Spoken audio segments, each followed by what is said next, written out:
My pleasure is to introduce Dr. Stefan Kolimechkov from just a newly branded Chelsea Gymnastics Academy. And Dr. Kolimechkov will present us a study of comparison of 10-meter and 20-meter shuttle run test for the assessment of aerobic fitness in adolescent male hockey players. So, yes. Dear colleagues, it's a great pleasure to be with you here face to face finally for our FIEPS World and European Congress. My name is Stefan and I will present to you a research which involved a comparison of two different tests for the assessment of aerobic fitness in adolescents. And I had the opportunity to support this project alongside Professor Petrov, Professor Alexandrova, Dr. Bonova and Mr. Chulakov from the National Sports Academy in Bulgaria. Physical fitness is important key indicator for health, and one of the most important components of physical fitness is aerobic fitness or cardiorespiratory fitness. And it has been shown that a higher level of aerobic fitness is linked to lower risk of cardiovascular diseases, obesity, as well as higher likelihood of better mental and physical health and quality of life. And one of the most widely applied tests for the assessment of aerobic fitness is the 20-meter shuttle run test. This is a field-based test, and it was introduced in the 80s by Luke Ledger and his colleagues, and it has been developed, and there are different modifications of tests now. And one of these modifications is the 10-meter shuttle run test. And I'm going to move to the aim of our study, which was to compare the results of the 20-meter shuttle run test and the 10-meter shuttle run test, and more specifically, we looked at the calculated estimated maximum oxygen uptake, the VO2 max, which was produced from the two protocols. Now, the 20-meter shuttle run test, for those who might not be familiar, basically your subject runs between two lines which are 20 meters apart with a signal. This signal can be produced by a CD or software. And because of this signal, the subject keeps the same speed or similar speed. And this is a progressive test. So the signal gets shorter, and therefore the subject has to run faster and faster. And then the test finishes when the subject can't reach the line with the beep signal on two consecutive occasions or due to fatigue. Now, in our study, there were 41 participants. They were all junior hockey players from Bulgaria. We measured their height and weight, and we tested them with the 20-meter shuttle run test and with the 10-meter shuttle run test. For the test, we used two different softwares, and you can see the screenshots of these softwares on the slide. Both softwares are able to calculate the predicted maximum oxygen uptake for the children, as well as the percentile score of the VO2 max for each child. And we divided the group of the participants, the sample, in two, and half of them administered the 20-meter shuttle run test, and the other half did the 10-meter shuttle run test. And then in 2 days, those who did the 20-meter shuttle run test did the 10-meter shuttle run test, and vice versa. So at the end of the day, we had all of the participants completed both tests, so we can compare the results between the different protocols. Now, a little bit more information about the first software, the Beep Shuttle Junior, that was created as part of my PhD thesis a few years ago. And I'm always happy to mention that I had the opportunity to present this software back in 2017 in our European Congress in Luxembourg, at the University of Luxembourg. I had the opportunity to be chosen as a FIEP new leader back then, which was a great experience for me And there are some photos from this conference, which are great memory. And then after the conference, we published the results in the Journal of Advanced Sports Technologies, and you can see a screenshot of the software which can calculate the distance of the test, the shuttle, the stage. It can give information about the VO2 max, the percentile score, and also the coaches can manually input the heart rate of the participants.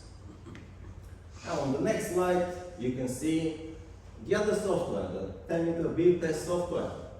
Now this is a newly developed software by our team, so specifically for the 10-meter shuttle run test. It's very similar. We used similar animation. We used the original one in protocol, where the test starts with 8.5 kilometers per hour, and then it increases with 0.5 kilometers every minute. And there are further details, I'm not going to go in them, but basically you can save the results in a CSV file, which is compatible with Excel for further analysis. We're going to the results section, where you can see the main results of this study: the age of the participants, the body composition in terms of their height and weight, these are the mean results, and then the maximum oxygen uptake, the VO2 max. And we found that the VO2 max was significantly higher for the 20-meter shuttle run test in comparison with 10-meter shuttle run test. That was the case also for the percentile score. Now these results suggested that because of the extra turn for the 10-meter shuttle run test, because one shuttle for the 10-meter shuttle run test has an extra turn to be equal to the 20-meter shuttle run test, and because of this extra turn, that produced greater fatigue and therefore worsened the results when the participants did the 10-meter shuttle run test. Of course, this is a small sample, so further research should be done to actually see if that's the case.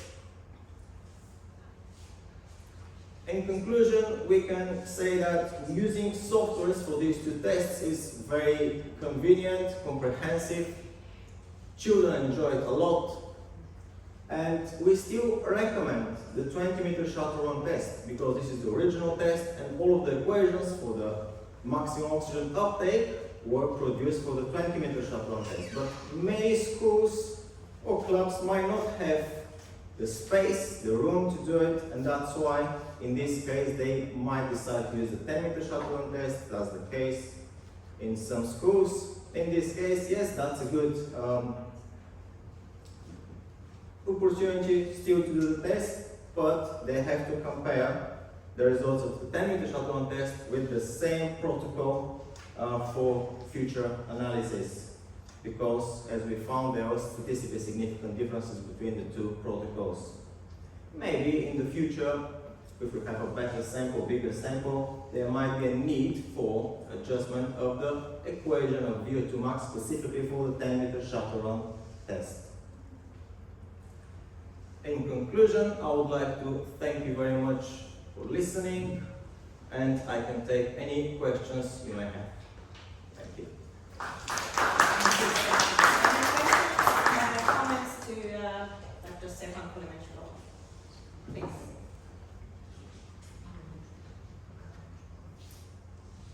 Thank you for your presentation. I want to know, did you make both the tests the same day? So, the 10 meters and the 20 meters shuttle run test, you did the same day? The subject did the same day? So the subjects were divided into two groups. Half of them did the 20-meter shuttle run test, and the other half did the 10-meter shuttle run test. They had 2 days off, and then we just switched them. 2 days off. Yes. Okay. And then you calculate the VO2 max through an equation, not with metabolimeter. That's correct. We used a standard equation, which is the Luke Ledgers et al. Equation for children and adolescents, which takes into account the gender of the child and the age of the child, and the achieved stage for the test. Could be that 10 meters shuttle run test. The equation I don't know, is not correct, maybe. And we just to adapt the equation to get the proper level of VO2 max. Because if I think it's strange that the VO2 max change, it shouldn't be. Yeah. Should they be so? Also, it's important to mention that here you don't have the whole results, but the children who are doing the 10-meter shuttle run test, they achieved a lower stage, so they didn't have a chance to go to a higher stage. So the whole test was shorter for them. They got tired faster. But I completely agree with you that there might be a need of a change or some adjustment of the equation for the 10-meter shuttle run test in the future in order to predict accurately these results of year 2 max. Could be another thing like the production of lactic acid is faster in the 10 meters, so just the accumulation of H plus ions induce the stop of the exercise. Just because of that. Could be, I don't know.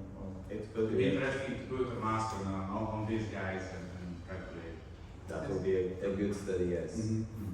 Thank you very much. Thank you.